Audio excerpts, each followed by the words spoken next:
So, thinking about a great experience in Monterey Bay or a story, I think about when I was younger and I wanted to become a marine scientist and I wanted to do things that were um, go to interesting places, see beautiful things, and make new discoveries. So now to think back and think, wow, I got to do some of that and I get to share that with other people is it's fulfilling, yeah. And so, but then I'm struggling with what exactly is the story that I'd like to tell. And the first thing that came to mind was drifting in a boat in Monterey Bay and then having a humpback whale sort of scratching itself on the bottom of the boat for about half an hour, and that was pretty exciting.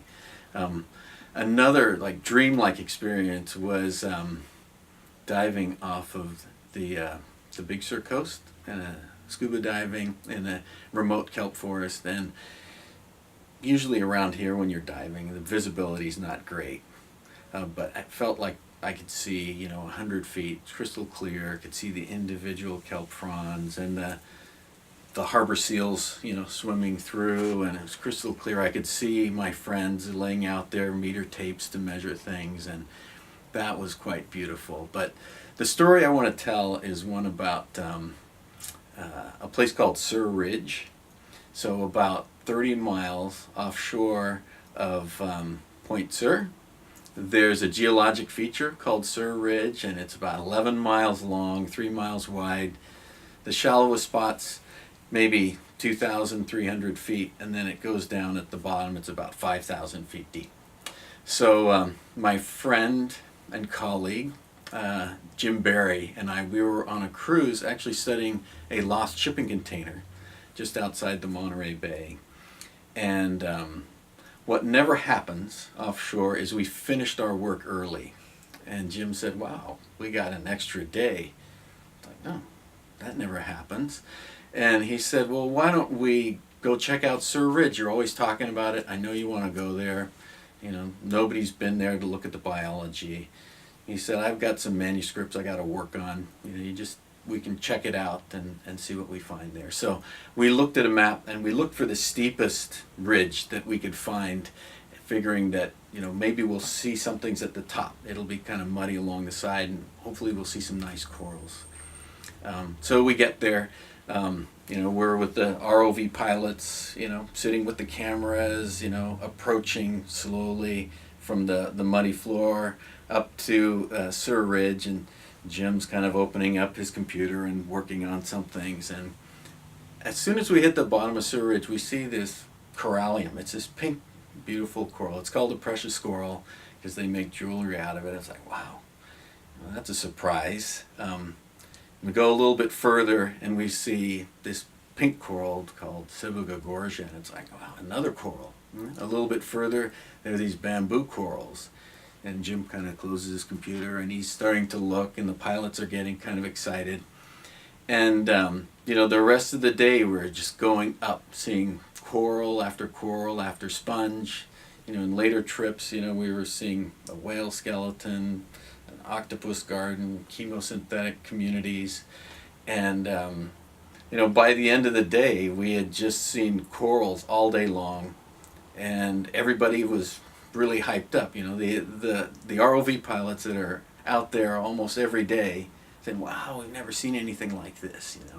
So there's not only is it beautiful, you're sharing it with other people that are excited, and you're the first human eyes to look anywhere this place on the globe, and you found something's really cool, and that's still makes me feel excited.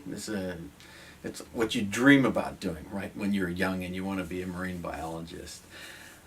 But maybe better than that is that because it's closer, we'd seen some similar things on Davidson Seamount, which is also very special, but it's further away and it's deeper. This site you could get to, in 4 hours or so, and it's closer, it's shallower, there's a lot of corals, and we could visit it repeatedly and start doing studies there. So rather than just saying, oh, there's a cool coral and moving on, it's like, let's mark it. Let's look at it through time. Let's see what's eating it. Then there's studies on how old are these things. And it's like, well, some of them are a couple thousand years old. That's pretty exciting. And then there's another scientist that, let's use lasers to look at particles moving around the corals and see how they're feeding. And then there's, well, what kind of currents do we need? And then the aquarium was interested because they want to make an exhibit on corals, and what kind of currents do we need to keep these corals alive? And for me, maybe the most exciting thing was we're starting, and we've been successful at developing techniques for taking branches of corals and transplanting them, translocating them to other areas, and seeing how they do in terms of living and what's the best way to move them, bring them to the surface, what kind of substratum to put them on, how to package them in pots. And so because there's a lot of areas of the ocean that have been impacted by deep sea trawling or oil spills or other human impacts, and so we're the first ones that are developing how to restore areas in the deep, not just by moving the corals, but by looking at if they're making eggs and propagules that they can release. So that's my exciting story about the deep sea, because it's discovery, it's beauty, it's learning, and it leads you to thinking about what a gorgeous place we have, what a special earth we have, and that we should take care of it, not just by translocating corals, but by sharing the information so that the next generation of marine scientists that are thinking, what am I going to do? I want to discover some things. That in all of these areas of the ocean that won't be discovered for a long, long time, there's many places to be seen by human eyes. The next generation of marine scientists will be able to go and find amazing things and then share them with everyone else, so that there's an understanding of the ocean, and we lose some of the apathy of caring about the ocean that a lot of, I think, society has, and gets excited about it and says, hey, we're connected, we should take care of it for the next generation, not just of scientists, but for everybody. So that's my story, and I'm sticking to it.